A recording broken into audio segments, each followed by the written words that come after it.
so much fun at howling at the moon with our friends, and I'm tired, but it was so worth it. And today I'm headed to Mexico to get my teeth cleaned. So woohoo! Today is a good day to live. Hi everybody, I just want you to know that I'm behind on videos because my MacBook Air crashed and it just couldn't keep up with everything I needed it to do. So I got a new MacBook Pro and I am loving it, and I'm getting caught up on my videos. This video today not only picks up on the timeline where we left off on our adventures, it has some very important lessons in it, so I hope you'll stay tuned and watch the whole thing. The only thing I filmed in Mexico that day was actually me picking up a very special piece of jewelry that we had dropped off the month before. Jana, Frugal RV Gal, gifted me her mother's bracelet, but Hope was petite, so I had it made into a necklace by Victor, a jeweler that has done work for us before in Los Algodones. I love, love, love my new necklace. I think he did such a great job. What do you think? After we left Yuma, we headed back to Quartzsite for my annual KOKO Fam camp together with patrons. We had such a blast.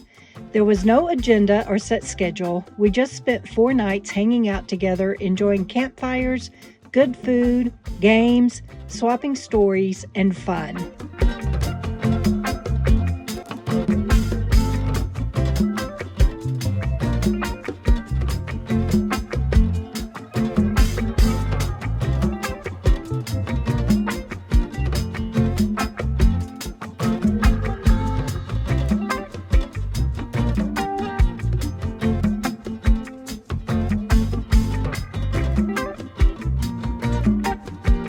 We removed an awning for one member. It had fallen down on one corner while she was actually driving to KOKO Fest. Curtis had a saw that made the long pieces manageable, and Pup Camper and Barb took it all to the dumpster.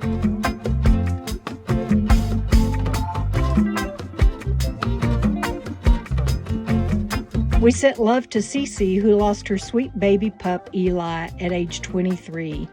We love you, Cece. Blessings to you, Eli.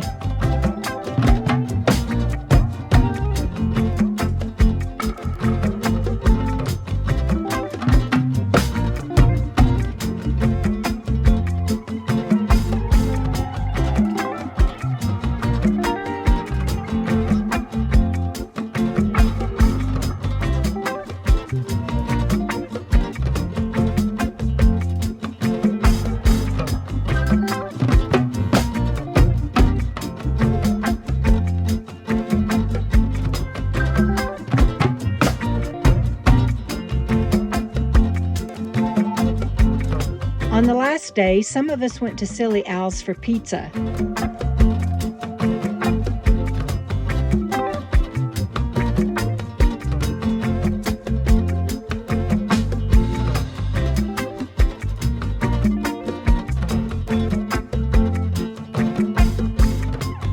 We then went to Beer Bellies to hear the Cassandra Long Band. Cass is going to be a character in my next book, so be sure you're following my author page on Amazon so you get notified of the new releases, and this one will be out this summer. Around 3:15 on the very first day of the KOKO Fam camp together, I got a call from one of our KOKO Fam members, and she was lost in the desert. She was also stuck 45 miles away, south of Ehrenberg, and 15 miles deep into Yuma Proving Ground. She was in the tank maneuver training grounds and was trying to turn around when she got stuck. I want to give her a huge thanks for letting me tell her story. She is willing to put her story out there so others can learn from her mistakes. She deserves gratitude and virtual hugs. Any hateful comments will be deleted. I also want to point out that the road she was on, and that you are about to see, is a public BLM road. Even though there are signs everywhere warning people of danger and undetonated explosives in the area, that is for the areas off the road. Jana and I tried to get to her. It took 45 minutes to travel 13 miles on that desolate road. We crossed 2 deep ravines or washes using Jana's 4-wheel drive, but decided to not even attempt the 3rd one that we came up on, and you're going to be seeing that here shortly. The sand was too deep and too loose. We were about 2.5 miles from her when we had to stop, and it was so disappointing. 2 dirt bikers came by and verified that she was indeed about 3 miles further down the road. Even though we were on the phone with her, we were grateful that they were able to verify she was okay. There was no one else out there for miles and miles. We called the Yuma Proving Ground emergency number we got off of one of the signs. After they assured us they would take care of her, they said we had to leave the area, and so we headed back to Quartzsite. I stayed on the phone with her the rest of the evening. The 2 Yuma Proving Ground guys that came out tried to dig her out but couldn't. Her rig was high center. They tried to pull her out and couldn't. 2 tow trucks eventually came out, and you don't even want to know what that bill was. 5 hours later, at 2 a.m., she landed at the Pilot Flying J in Ehrenberg.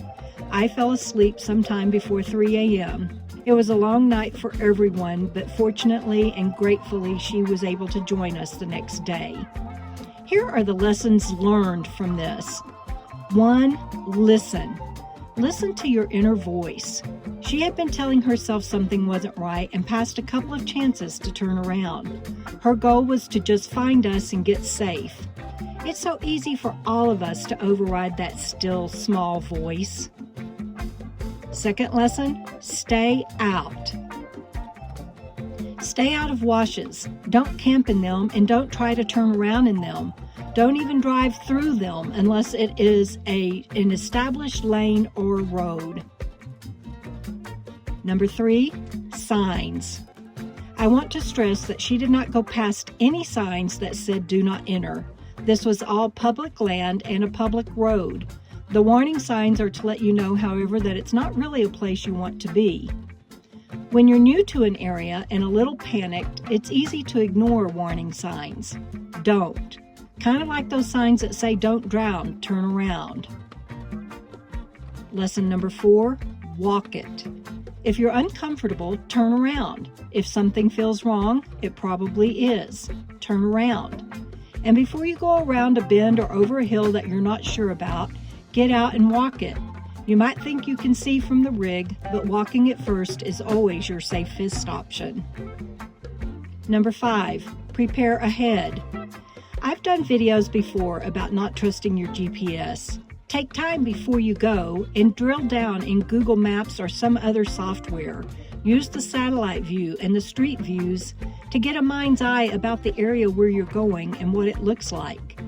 If you have written directions, you might not be able to refer to them while driving, so one thing you can do is write simple instructions on your windshield with a yellow highlighter. That will give you a quick glimpse to let you know whether or not you are on track. Number 6, signal.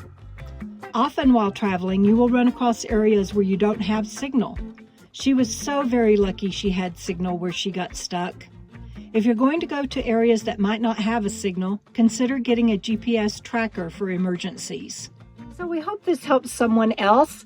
If you found the information helpful, please share this video on social media so that others will see it too. Make sure you're subscribed to my channel too, please, and leave me a comment below. I love hearing from you. Just make sure you keep it nice, please. And stay safe out there, everybody. We'll see you down the road. Keep on keeping on.